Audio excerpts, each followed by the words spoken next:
Comment la police géolocalise votre téléphone portable? Votre téléphone portable est bien plus qu'un simple moyen de communication, c'est une véritable mine d'or pour la police et les services de renseignement. Ils savent en extraire des informations précieuses pour vous localiser avec une précision étonnante. Parfois à quelques centaines de mètres, parfois à quelques mètres seulement. Et mieux encore, ou pire selon votre point de vue, ils peuvent le faire en temps réel comme retracer vos moindres déplacements à la minute sur près de plusieurs mois.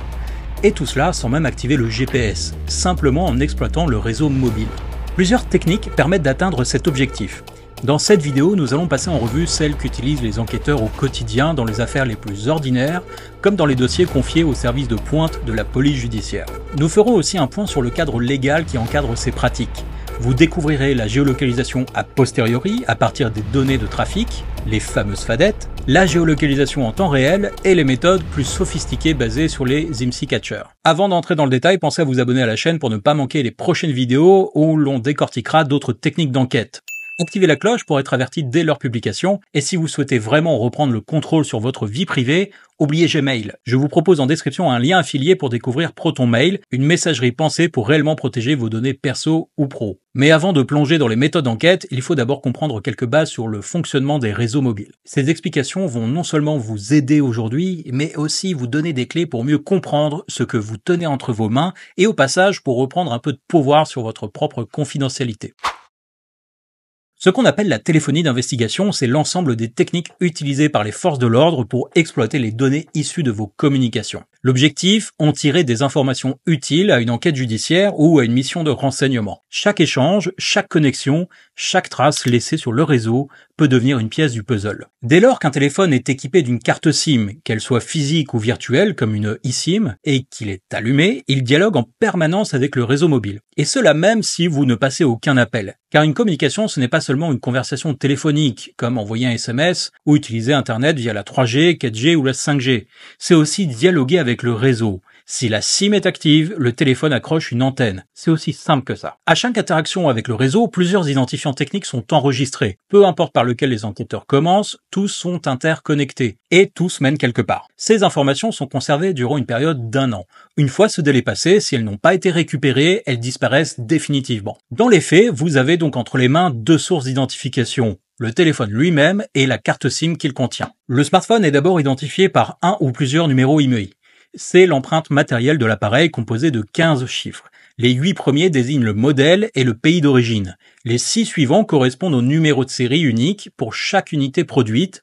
Le dernier chiffre, lui, sert à vérifier l'intégrité de l'IMEI via un algorithme de contrôle appelé algorithme de Loon. Il suffit de se rendre sur imei.info pour en savoir plus sur le téléphone visé. Côté carte SIM, 3 identifiants principaux entrent en jeu. Le MSISDN, c'est tout simplement votre numéro de téléphone au format international, celui que vous communiquez à vos proches. L'IMSI ou International Mobile Subscriber Identity correspond à votre identité d'abonné, celle que l'opérateur utilise pour vous reconnaître sur le réseau. Et enfin, les CCID, le numéro de série propre à la carte SIM, elle-même unique dans le monde entier. Un dernier identifiant mérite d'être mentionné, bien que parfois on l'oublie, c'est l'adresse IP. À chaque fois que vous utilisez la data sur votre téléphone pour naviguer sur Internet ou utiliser une application, une adresse IP vous est attribuée. Elle est automatiquement enregistrée et liée à votre ligne mobile par votre opérateur. Là encore, aucune ambiguïté, l'adresse IP permet de remonter sans difficulté jusqu'à l'abonné concerné. Vous l'aurez compris, entre l'IMEI, l'IMSI, le MSISDN, l'ICCID et l'adresse IP, ce sont 5 identifiants techniques différents, tous croisés, tous corrélés et tous archivés. Et pour les enquêteurs, c'est une porte d'entrée relativement efficace pour cartographier vos usages, vos déplacements et vos interactions. Prenons des exemples concrets pour comprendre comment ces données s'imbriquent. Imaginons que vous changiez régulièrement de carte SIM. Ce que les enquêteurs vont faire, c'est interroger l'IMEI de votre téléphone. En un clic, ils vont obtenir la liste de toutes les cartes SIM insérées dans cet appareil au cours de l'année écoulée. Et avec chaque SIM, l'historique des appels, des messages, les connexions Internet, les antennes relais utilisées et donc tous les lieux par lesquels vous êtes passé. Autre scénario, vous conservez la même carte SIM, mais vous changez de téléphone. L'opérateur a également une trace de tous les IMEI dans lesquels cette carte SIM a été insérée. Et là encore, pour chaque appareil utilisé, ils peuvent retracer l'activité. Communication, géolocalisation, connexion. En fait, tout ça, c'est une chaîne d'information. Et à chaque maillon, un nouveau jeu de données. Même si vous déclarez votre carte SIM perdue, que vous changez de numéro ou que vous utilisez un nouveau téléphone, l'opérateur conserve l'historique des associations entre ces éléments. Le changement d'identifiant ne rompt pas la chaîne, il la prolonge. En somme, vous laissez une empreinte technique partout où vous passez. Alors bien sûr, certains vont penser qu'ils sont à l'abri avec une ligne prépayée non enregistrée ou avec une fausse identité. Alors rassurez-vous ou inquiétez-vous, les services d'enquête disposent de dizaines de méthodes différentes pour identifier l'utilisateur réel d'une ligne. Et la géolocalisation, fait justement partie de ces petites graines que vous semez sans y penser, mais qui, recoupées, peuvent suffire à vous identifier. On va y revenir dans une autre vidéo entièrement consacrée à cette technique d'identification. Vous avez maintenant une vue d'ensemble de ce que peuvent récupérer les enquêteurs. C'est à partir de ces informations que commence le travail de géolocalisation d'un utilisateur. La première technique, c'est ce qu'on appelle la géolocalisation, que l'on va appeler a posteriori. Elle est réalisée à partir des données de trafic de votre ligne mobile. Alors, pourquoi a posteriori? Parce qu'il ne s'agit pas d'une localisation en direct. L'idée, en fait, c'est d'exploiter les connexions passées à des antennes relais pour retracer vos déplacements et vos interactions. Et quand on parle de passé, ça peut parfois remonter à seulement quelques minutes. Dans une enquête de police, qu'elle soit en préliminaire ou en flagrance, ou dans le cadre d'une instruction judiciaire, les enquêteurs peuvent demander aux opérateurs téléphoniques les données de trafic d'une ligne mobile. On appelle ça une FADET pour facture détaillée. Cette réquisition peut être faite dès lors que l'infraction est punie d'au moins 3 ans d'emprisonnement. Par exemple, vol, détournement de fonds publics, financement illégal de campagne électorale, abus de biens sociaux, association de malfaiteurs. Et pour les infractions commises en ligne, le seuil est abaissé à 1 an. Ça inclut par exemple le harcèlement moral ou sexuel en ligne ou encore l'accès frauduleux à un système informatique. Pour obtenir une FADET, les enquêteurs commencent par identifier l'opérateur de la ligne via l'application Aérop. C'est une interface interne à la police qui permet de connaître l'opérateur actuel, mais aussi les opérateurs précédents en cas de portabilité. Une fois l'opérateur identifié, une réquisition est envoyée. Elle permet d'une part d'identifier le titulaire de la ligne, que ce soit un particulier, une entreprise, ou un service de VoIP. Si la ligne passe par un service de numéro virtuel, il faudra alors s'adresser au fournisseur correspondant. Mais c'est tout à fait possible. Toutes ces demandes, toutes ces réquisitions passent par la PNIJ, la plateforme nationale des interceptions judiciaires. Elle est utilisée par la police, la gendarmerie ou encore les services des douanes. En quelques clics, les opérateurs transmettent les données demandées ou autorisent les interceptions. Les opérateurs historiques, Orange, SFR, Bouygues et Free, y sont connectés, ainsi que certains MVNO. Les MVNO, ce sont ces opérateurs virtuels comme Énergie Mobile, Lyca Mobile ou Lebara, qui utilisent les infrastructures des 4 opérateurs ayant leur propre réseau mobile. C'est donc eux et eux seuls, ces 4 opérateurs historiques, que sont Free ou Orange par exemple, qui détiennent les données de trafic des lignes qu'ils exploitent et qui les transmettent en cas de réquisition. Et ce système permet d'aller beaucoup plus loin. Si les enquêteurs ne connaissent pas les numéros de ligne, mais disposent d'un identifiant technique comme un IMEI ou un IMSI, ils peuvent interroger les 4 opérateurs. Chacun peut leur dire à partir des connexions enregistrées sur son réseau à quelle ligne cet identifiant a été associé avec tous les détails, donc communication correspondant, antenne relais activée, et par exemple, avec le numéro IMEI, il sera possible de remonter toutes les lignes insérées dans le téléphone, peu importe l'opérateur, et de tirer de précieuses informations. Et le puzzle se poursuit ainsi de suite pour chaque ligne détectée. Il va être possible de voir les autres téléphones utilisés. C'est sans fin. Alors, toutes ces données, une fois récupérées, elles sont ensuite injectées dans un logiciel utilisé par la police et qui s'appelle Mercure. Il permet de trier, de croiser et d'analyser les données de trafic avec une très grande souplesse. En fait, il y a une infinité de combinaisons qui sont possibles. Alors évidemment, je schématise un petit peu en passant rapidement sur tout ça parce que c'est pas vraiment le cœur de la vidéo. La FADET, qu'elle soit obtenue à partir d'une ligne mobile ou d'un numéro IMEI ou voire d'un numéro IMSI, va fournir les informations suivantes. Je vous montre un exemple. Donc bien sûr, on retrouve l'horodatage de la communication avec date et heure, le numéro de l'abonné, le pays associé, le correspondant, le type de communication, donc est-ce que c'est de la voix, des SMS, des MMS ou de la data, le sens de la communication, entrant ou sortant, le numéro IMEI, le numéro IMSI et la cellule déclenchée avec sa localisation précise. Ce qui nous intéresse ici, c'est la cellule déclenchée. Regardons comment fonctionne une antenne relais. Une antenne relais, c'est une structure qui permet au téléphone de communiquer avec le réseau mobile. Elle contient les équipements radio des opérateurs, panneaux d'émission, amplificateurs, modules de traitement du signal, et ces équipements échangent des ondes électromagnétiques avec les téléphones présents dans la zone, que ce soit pour passer un appel, envoyer SMS ou se connecter à Internet. L'antenne elle-même, reliée au cœur du réseau via la fibre optique ou des faisceaux hertziens, des liaisons qu'on appelle point à point. et elle peut être exploitée par un seul opérateur ou partagée avec d'autres, chacun y installant ses propres équipements, c'est ce qu'on appelle le copartage. Chaque antenne est divisée en plusieurs cellules, souvent 3, qui couvrent chacune un secteur avec un faisceau orienté. Ces faisceaux ont une forme conique, un peu comme des projecteurs, et chaque faisceau couvre une portion de l'espace autour de l'antenne pour former un cercle. Les cellules sont au nombre de 3, pour un angle de 120 degrés, et on arrive à un total de 360 degrés, ce qui fait une zone de couverture tout autour de l'antenne. Une antenne peut émettre sur plusieurs fréquences en même temps, 3G, 4G, 5G, etc. Plus la fréquence est élevée, plus le débit est bon, mais plus la portée est courte, en prenant en compte la force de pénétration des bâtiments. C'est pour ça qu'on installe beaucoup d'antennes en ville, à cause des murs et des bâtiments. Et ce fonctionnement en cellule permet aux enquêteurs de savoir dans quelle direction se trouvait un téléphone au moment où il a accroché une antenne. Et c'est ce qu'on retrouve sur une fadette, l'identifiant de chaque cellule déclenchée, ainsi que l'adresse d'implantation exacte.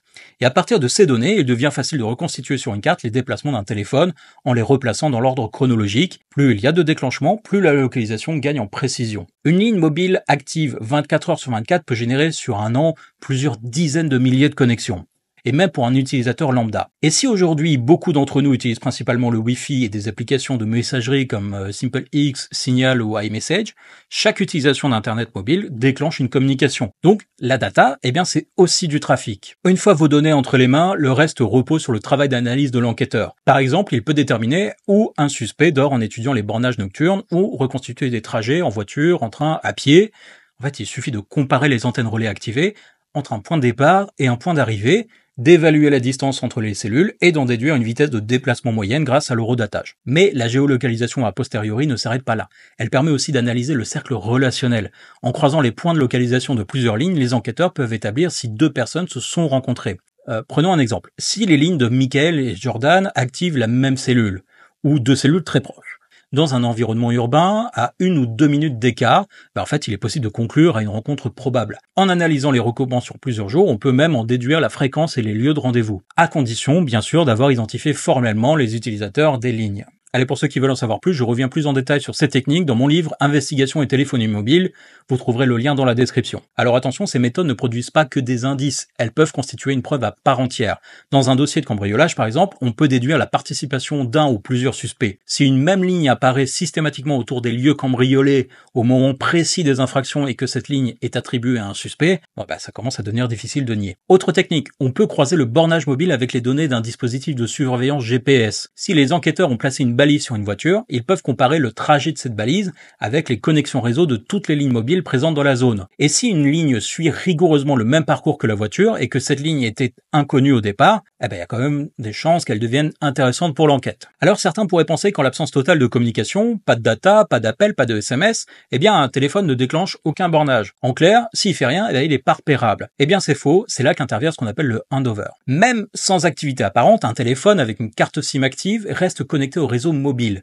Il échange en permanence des signaux avec les antennes pour pouvoir recevoir des appels, des messages ou des notifications dès qu'ils arrivent. Et cette connexion continue, c'est ce qui permet au téléphone de rester joignable à tout moment. Le handover, c'est le mécanisme qui permet à un téléphone de passer automatiquement d'une cellule à une autre sans coupure. C'est grâce à lui que vos communications restent fluides quand vous vous déplacez, que ce soit à pied, en voiture ou en train. Concrètement, quand le signal de la cellule à laquelle vous êtes connecté devient trop faible, le réseau demande au téléphone de mesurer la puissance des cellules voisines. Sur la base de ces mesures, le réseau, et non le téléphone, décide du meilleur moment pour le transfert et de la cellule vers laquelle basculer. Il envoie alors un ordre de handover. Le téléphone établit une nouvelle connexion avec la cellule cible et coupe l'ancienne. Le tout en quelques millisecondes, de manière totalement transparente pour vous. Et c'est là que ça devient intéressant. Tous ces changements de cellules, même sans aucune communication active, sont enregistrés et horodatés par le réseau. On appelle ça des événements réseau et ils peuvent être fournis aux enquêteurs sur réquisition par l'opérateur. Alors pourquoi c'est important? Parce que si l'on s'en tient à une simple fadette, on ne voit que les cellules activées lors des communications. Quelques SMS, appels ou sessions data. Et si le téléphone est en mouvement mais peu utilisé, les points de localisation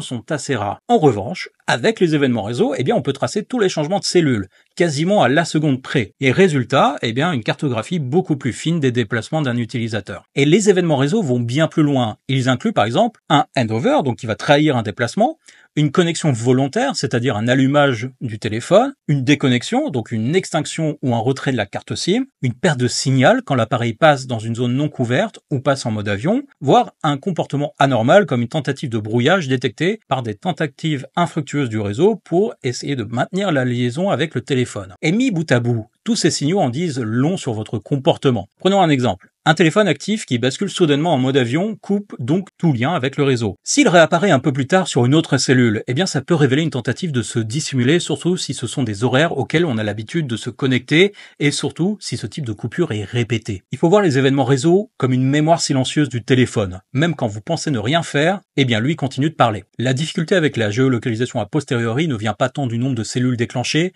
même si évidemment plus il y en a, plus la localisation est précise. Elle ne vient pas non plus du fait que la ligne soit peu active, puisque le problème serait le même en temps réel si le téléphone est éteint ou en mode avion. Le véritable enjeu, c'est la précision du bornage. Les données exploitables sont celles de la cellule activée, c'est-à-dire l'antenne relais et plus précisément son adresse physique. Mais à moins d'être littéralement au pied de l'antenne, vous êtes simplement dans le périmètre couvert par son signal. Or, comme on travaille ici sur des données techniques enregistrées sans accès en temps réel à la puissance du signal capté, il est impossible de connaître votre distance exacte par rapport à l'antenne déclenchée. Chaque cellule peut utiliser entre 2 et 5 bandes de fréquences et basculer entre plusieurs technologies, 3G, 4G ou 5G. Les fréquences les plus hautes offrent un meilleur débit, mais une portée plus courte et une moins bonne pénétration à travers les obstacles, comme les murs. À l'inverse, les fréquences basses ont une grande portée, mais des capacités limitées. En zone urbaine classique, on utilise des fréquences entre 1800 et 3500 MHz avec une portée moyenne d'1 à 2 km. En zone ultra dense, comme les gares ou les stades, on descend à des portées de 100 à 300 mètres grâce à l'usage de fréquences très hautes et des cellules très concentrées. À Paris, on compte environ 85 antennes par kilomètre carré et ce chiffre s'explique par la présence de plusieurs opérateurs, chacun déployant ses propres équipements pour couvrir toutes les technologies de la 2G à la 5G+. À Châtelet, par exemple, on trouve plus de 20 antennes dans un rayon de 300 mètres sans compter les micro-antennes dissimulées dans le mobilier urbain. Ça vous donne un ordre de grandeur. Sur Paris, en croisant les cellules déclenchées, la précision moyenne tourne autour de 200 à 300 mètres. Les enquêteurs ne peuvent pas savoir dans quel immeuble vous étiez, mais ils peuvent dire que vous étiez bien dans cette zone restreinte à tel moment. Ensuite, on recoupe. Caméra, paiement, déclaration, Big Brother ne manque pas d'infos sur vous et ça, vous le savez. En zone rurale, on change complètement d'échelle. La densité d'antennes est bien plus faible, donc chacune couvre un territoire beaucoup plus large. On parle ici de 10 à 15 km de portée, voire jusqu'à 30 km selon la topographie et les technologies employées. Allez, on prend un exemple. Pongouin, dans l'Eure-et-Loir. 1117 habitants, pas exactement la Creuse, mais une commune rurale typique où les villages sont espacés de environ 5 à 10 km entre eux. Et dans ces secteurs, les Gonipontins sont couverts par Free et Orange via une antenne relais implantée en centre-ville. 2 autres antennes situées en périphérie sont utilisées par SFR, Bouygues et une seconde fois par Free. Allez, on fait un focus sur celle du centre, elle est installée à 23 mètres de hauteur et exploite 12 fréquences avec de la 3G, de la 4G et de la 5G. Résultat, on capte très bien en ville et jusqu'à 15 km à la ronde. Et en consultant la carte sur antennemobile.fr, on voit 2 autres antennes à environ 5 km à l'ouest et au sud-ouest. Donc la couverture est plutôt optimale. Enfin, vous allez me dire, Christophe, en quoi ça nous intéresse? Parce que ça montre qu'il ne faut pas se fier à la portée théorique d'une antenne relais pour déduire une position. Si vous avez borné sur l'antenne du centre-ville de Pongouin, vous pouviez être n'importe où dans un rayon d'environ 5 km à vol d'oiseau, et ça, c'est déjà un bon indice, même si ça reste très large. Il reste une dernière possibilité pour gagner en précision dans une géolocalisation a posteriori, c'est ce qu'on appelle les logs techniques enrichis. Sur demande express des enquêteurs, certains opérateurs peuvent fournir des données plus fines comme la puissance du signal reçu, la qualité du lien radio ou encore le temps de réponse entre le mobile et le réseau. Et ces informations sont issues des couches basses du réseau et permettent, en théorie, d'évaluer plus précisément la position du mobile au moment d'un déclenchement. Mais attention, tous les opérateurs ne les conservent pas, ces données sont volatiles et elles disparaissent parfois en quelques heures ou quelques jours et elles sont très rarement exploitées en pratique. Un autre paramètre souvent négligé mais crucial pour comprendre la précision réelle d'un bornage, c'est la couverture primaire et la couverture secondaire d'une cellule. Chaque cellule, quand on la considère dans son déploiement classique, donc souvent 3 cellules orientées à 120 degrés autour d'une antenne, couvre une zone où son signal est optimal. C'est la couverture primaire. Au-delà de ce périmètre, la cellule reste accessible mais dans de moins bonnes conditions. C'est la couverture secondaire. Signal plus faible, débit plus lent, qualité moindre. Et ce système permet d'assurer une couverture continue même en cas de panne, ou lors des événements où le réseau est très sollicité. Le réseau mobile fonctionne en adaptation dynamique. Il ajuste l'attribution des ressources en temps réel selon le nombre d'utilisateurs connectés. Si une cellule devient surchargée, lors d'un concert, d'un match ou simplement à cause de l'heure de pointe, elle peut délester certains utilisateurs vers une cellule voisine, même si celle-ci est plus éloignée. Et ce mécanisme vise à éviter la saturation tout en garantissant la continuité de service. Et c'est là que ça devient déterminant dans une enquête. Imaginons que vous soyez soupçonné d'avoir été sur les lieux d'un crime, parce que votre téléphone a borné sur une antenne relais couvrant la zone. vous affirmez que vous étiez chez vous à 3 ou 4 kilomètres de là. En analysant la configuration du réseau, il est parfois possible de démontrer que votre téléphone a été délesté, non pas parce que vous étiez physiquement à l'endroit du crime, mais parce que votre cellule habituelle était saturée tout simplement, ou il s'agit d'une erreur technique. Et pour cela, il faut faire un travail d'analyse en profondeur. Il faut regarder les détails, le temps passé sur l'antenne en question, la cellule précédente, la cohérence temporelle du trajet, et surtout exploiter les événements réseau qui permettent de suivre minute par minute le comportement du mobile. Et ces éléments peuvent appuyer une version des faits ou, au contraire, la fragiliser. Alors résumons. Votre ligne mobile permet de vous géolocaliser a posteriori en analysant son historique de trafic. La précision dépend de la zone, quelques centaines de mètres en ville et plusieurs kilomètres en zone rurale. Ces données sont conservées au maximum 1 an et même dans le meilleur des cas, la précision reste de l'ordre de 200 à 300 mètres. C'est suffisant pour situer une personne dans un périmètre, mais pas dire dans quel bâtiment ni dans quelle pièce vous étiez. On passe maintenant à une méthode bien plus précise et surtout bien plus intéressante pour les enquêteurs, la géolocalisation en temps réel. Le principe est simple, il est dans le nom, placer une ligne ou un téléphone sous surveillance active pour obtenir à chaque instant sa position directement via le réseau mobile. La loi autorise ce type de géolocalisation non seulement pour les téléphones mais aussi pour les véhicules via une balise GPS. Et dans les deux cas, le régime juridique est similaire. En enquête préliminaire ou de flagrance, la géolocalisation en temps réel est possible si l'infraction est punie d'au moins 3 ans d'emprisonnement ou dans le cadre de la recherche d'une personne en fuite, typiquement une évasion. Dans ce cadre, la géolocalisation peut durer jusqu'à 8 jours. Elle peut être prolongée jusqu'à 15 jours si les faits concernent la criminalité organisée, comme par exemple le terrorisme, le trafic de stupéfiants ou l'association de malfaiteurs. Au-delà de ce délai, c'est le juge des libertés et de la détention, donc le JLD, qui peut autoriser la prolongation pour 1 mois renouvelable, ce qui porte la durée maximale à 2 mois et 15 jours. Dans le cadre d'une instruction judiciaire, les règles sont un peu différentes. Pour les crimes ou délits punis de plus de 3 ans d'emprisonnement, le juge d'instruction peut autoriser la géolocalisation en temps réel pour 4 mois renouvelables dans la limite d'1 an. Et pour les dossiers liés à la criminalité ou à la délinquance organisée, cette durée peut atteindre 2 ans. Techniquement, le principe reste le même que pour le bornage. Le téléphone se connecte à des cellules d'antenne relais. Sauf que cette fois, les données sont transmises en direct par l'opérateur dès qu'une connexion est détectée. Une fois l'autorisation obtenue, l'enquêteur sollicite l'opérateur pour activer la géolocalisation en temps réel. Il peut aussi bien cibler la ligne via le numéro IMSI ou le numéro de téléphone, mais aussi le téléphone lui-même grâce au numéro IMEI. Et en fait, ça va permettre de suivre un appareil même si la personne change de carte SIM ou d'opérateur. Autrement dit, changer de ligne ne suffit plus à brouiller les pistes. Une fois la ligne placée sous géolocalisation en temps réel, un logiciel doit pouvoir traiter les données et les enquêteurs doivent pouvoir visualiser la position sur une carte. Et pour ça, ils disposent de 2 solutions. La première théorique, c'est la PNIJ. On l'a déjà évoqué ici et dans d'autres vidéos. C'est la plateforme nationale des interceptions judiciaires gérée par le ministère de la Justice.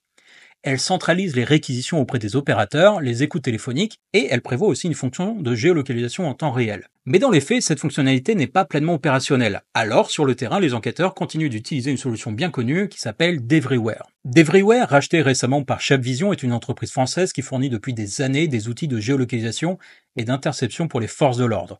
Si vous avez suivi ma vidéo sur les écoutes téléphoniques, vous savez que Chabvision fait partie des entreprises privées qui ont longtemps fourni aux enquêteurs des solutions clés en main, jusqu'à l'arrivée de la PNIJ il y a une dizaine d'années, qui a progressivement repris la main. Alors cela dit, Devriware reste massivement utilisé. Et pour l'avoir utilisé moi-même un paquet de fois, je peux vous dire que leur outil est très efficace et vraiment très pratique au quotidien, et on va voir comment ça fonctionne. Sur le plan technique, il existe 2 modes de géolocalisation en temps réel. La localisation passive d'abord. Ici, l'opérateur transmet en temps réel tous les événements réseau liés à la ligne. Bornage, handover, perte de signal, allumage et extinction, ce sont ces données qui sont automatiquement affichées sur une carte dans Devriware avec l'historique complet des actions et des positions. Ensuite, il y a la localisation active. Dans ce cas, Devriware force une action sur la ligne mobile via ce qu'on appelle un ping. C'est ce qu'on nomme souvent le SMS silencieux. C'est un message invisible pour l'utilisateur, sans notification ni vibration, qui déclenche une communication technique. Et cette communication détermine la cellule activée et la localisation est immédiatement enregistrée. Et l'enquêteur peut paramétrer la fréquence de ces pings, par exemple 1 toutes les 300 secondes ou bien toutes les 60 secondes pour un suivi plus serré. Et plus la fréquence est élevée, plus la précision est fine. Mais plus la batterie du téléphone se vide rapidement. Les positions remontées peuvent ensuite être affinées par triangulation.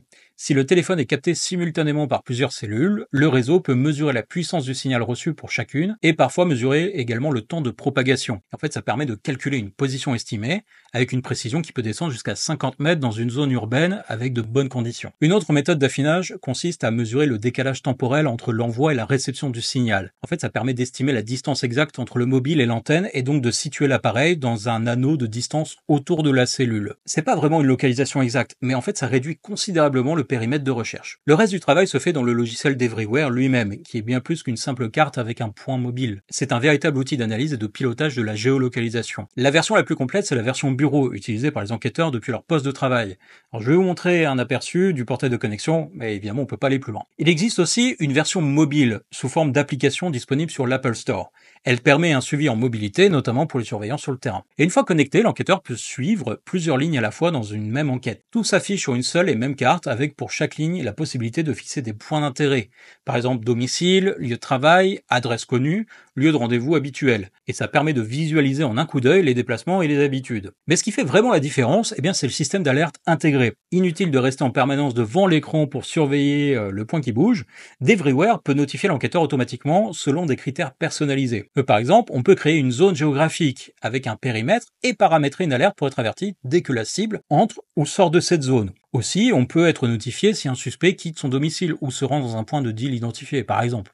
Mais ça peut être bien plus large, comme quitter un département, franchir une frontière, ou approcher d'un lieu protégé. On peut aussi créer des alertes sur la proximité entre plusieurs lignes. Si deux cibles se retrouvent au même endroit, l'enquêteur est alerté. Pareil, si une ligne mobile s'approche d'un véhicule équipé d'une balise GPS, ou si elle reste immobile dans une zone sensible pendant une période prolongée. Il est aussi possible de suivre certains comportements techniques, comme recevoir une alerte lorsque le téléphone est mis en mode avion ou éteint volontairement, ou encore lorsqu'une nouvelle carte SIM est insérée dans un appareil qui est suivi via son numéro IMEI. Donc là, plus besoin d'avoir les yeux rivés à l'écran en permanence, l'enquêteur peut être averti en temps réel, y compris sur son mobile, de tout mouvement ou changement pertinent. Et c'est particulièrement utile pour anticiper par exemple une interpellation, suivre une livraison ou simplement vérifier qu'un suspect dort chez lui la veille d'une opération. Alors, bien sûr, la précision n'est pas équivalente à celle d'un GPS. On parle de bornage cellulaire, pas de géopositionnement satellitaire. Mais en combinant ces données à d'autres sources, l'intérêt est évident. Quand on croise la géolocalisation réseau avec des écoutes, des surveillances physiques, de la sonorisation de voitures ou d'appartements, ou même de balises GPS, en fait, ça donne un tableau d'ensemble précieux pour les services d'enquête. Allez, dernière possibilité pour géolocaliser un téléphone portable et son utilisateur grâce au réseau mobile, les IMSI Catchers. Les IMSI Catchers, aussi appelés faux relais GSM ou capteurs IMSI, sont des dispositifs utilisés par certains services de police ou de renseignement pour imiter une antenne relais et forcer les téléphones à se connecter à eux. En se faisant passer pour une vraie antenne, pour une vraie cellule du réseau mobile, ils piègent tous les téléphones présents à proximité. Et ces appareils très sophistiqués peuvent tenir dans une valise, dans un sac à dos ou pour des modèles beaucoup plus puissants, être intégrés par exemple dans un fourgon. Le coût se chiffre en milliers, voire dizaines de milliers d'euros et évidemment, en posséder un est interdit, sauf pour les forces de l'ordre dûment autorisées. Le nom vient de l'IMSI, l'International Mobile Subscriber Identity. L'objectif de l'IMSI Catcher, c'est justement de collecter ces identifiants en simulant une antenne relais et ainsi de repérer quels téléphones sont présents dans la zone ciblée. Certains modèles permettent aussi d'intercepter les communications ou même de déterminer la position approximative d'un téléphone, notamment par variation de puissance ou triangulation locale. Côté juridique, l'utilisation d'un IMSI Catcher en France est strictement encadrée par le Code de procédure pénale. Elle fait partie des techniques spéciales d'enquête réservées à des affaires graves, comme la criminalité ou la délinquance organisée. On a déjà cité plus haut, que ce soit le terrorisme, le trafic de stupes. Il faut distinguer deux types d'usages qui n'obéissent pas au même régime. Le premier cas, c'est l'IMSI Catcher qui est utilisé uniquement pour capter des identifiants techniques, comme l'IMSI ou le numéro IMEI. Si la demande vient du procureur de la République, elle nécessite l'autorisation préalable du juge des libertés de la détention, le JLD. L'autorisation est accordée pour une durée maximale de 1 mois, renouvelable une fois. Si la demande émane d'un juge d'instruction, l'autorisation peut courir sur 2 mois renouvelables dans la limite de 6 mois. Deuxième cas, l'IMSI Catcher est utilisé pour intercepter des communications, c'est-à-dire écouter ou capturer le contenu des échanges. Dans ce cas, la durée est strictement limitée à 48 heures. Alors, comment fonctionne un IMSI Catcher ? Un IMSI Catcher agit en se faisant passer pour une antenne relais factice. Il émet un signal plus fort ou plus attractif que les autres antennes légitimes à proximité, ce qui va pousser automatiquement votre téléphone présent dans la zone à se connecter, pensant qu'il s'agit du réseau de son opérateur. Dès que le téléphone se connecte, il transmet son identifiant IMSI, sauf s'il est protégé par un identifiant temporaire ou un mécanisme de chiffrement. En 2G, donc ce qui remonte à très très loin, l'IMSI est transmis en clair sans aucune protection. En 4G ou en 5G, des mécanismes comme le TMSI ou le SUCI viennent complexifier, voire empêcher cette transmission directe. Une fois connecté, l'IMSI Catcher peut capter les identifiants IMSI, mais aussi, selon ses capacités, d'autres données techniques. Donc ça va être des métadonnées de communication, des horaires de connexion, des cellules activées autour, voire le contenu des appels ou des SMS si l'interception il y a. Certains modèles permettent aussi de localiser précisément un téléphone en jouant sur la puissance du signal ou en combinant plusieurs faux relais pour faire une triangulation active. Mais avec l'arrivée de la 4G et surtout de la 5G, eh bien les choses se sont vachement compliquées pour les IMSI catchers. En 4G, déjà, l'IMSI est souvent remplacé par le TMSI, le Temporary Mobile Subscriber Identity. C'est un identifiant aléatoire, temporaire, rendant la collecte directe plus difficile. Et avec la 5G, eh bien l'IMSI est chiffré par défaut, à travers un identifiant appelé SUCI pour Subscription Cancelled Identifier. Résultat, l'interception brute devient beaucoup moins efficace. Mais il reste des failles. D'abord, la plupart des réseaux actuels sont en mode NSA. Donc pas la NSA, mais Non-Standalone. Ce n'est pas de la vraie 5G autonome. La véritable 5G qui commence seulement à s'activer en France, c'est ce que les opérateurs appellent souvent la 5G+, ou dans le jargon, la 5G standalone. En NSA, le téléphone utilise encore l'infrastructure 4G pour s'authentifier. En fait, c'est une 5G qui utilise encore des infrastructures de la 4G pour fonctionner. Et en fait, ça ouvre la porte à une attaque bien connue, qu'on appelle le downgrade. L'IMSI Catcher simule une cellule 5G, puis annonce que la 5G n'est pas disponible. Le téléphone bascule alors automatiquement en 4G et devient vulnérable. Ensuite, toutes les implémentations 5G ne sont pas irréprochables. Certaines configurations sont mal sécurisées, notamment chez certains opérateurs ou dans des contextes internationaux. Des failles ont été documentées, permettant dans certains cas de réexposer l'IMSI malgré les protections théoriques. Enfin, les IMSI catchers modernes vont bien au-delà de la simple capture d'IMSI. Ils peuvent enregistrer des empreintes comportementales, les habitudes de connexion, des schémas de déplacement, des horaires de présence.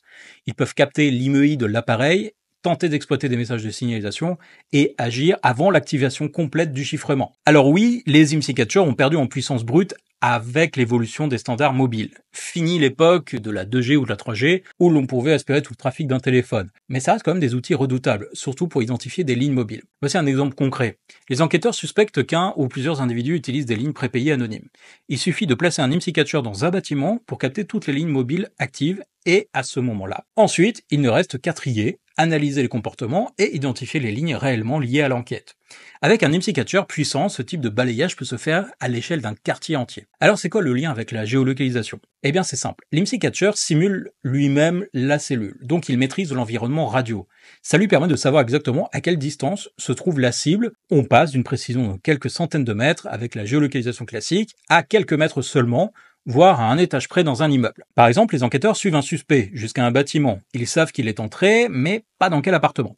En déambulant dans l'immeuble avec un IMSI catcher, ils peuvent estimer sa position avec une précision quasi métrique derrière une porte d'appartement. Et en laissant tourner l'appareil, ils peuvent aussi révéler d'autres lignes mobiles qui seraient avec le suspect suivi et d'autres lignes qui seraient inconnues de l'enquête. Voilà, je sais que vous avez absorbé pas mal d'infos techniques, mais j'espère que l'essentiel est clair. Votre téléphone mobile permet de savoir où vous êtes, quand et avec qui, et quasiment en continu. Et comme je le disais en début de vidéo, pas besoin de logiciel espion ou d'accès à distance, toutes ces techniques reposent presque exclusivement sur le réseau mobile. Et dans la réalité des enquêtes, c'est ce qui est utilisé dans l'immense majorité des cas. On parle de 98% des techniques mobilisées par les services de police au quotidien. Dites-moi ce que vous en pensez en commentaire, posez vos questions, j'y répondrai comme toujours avec plaisir.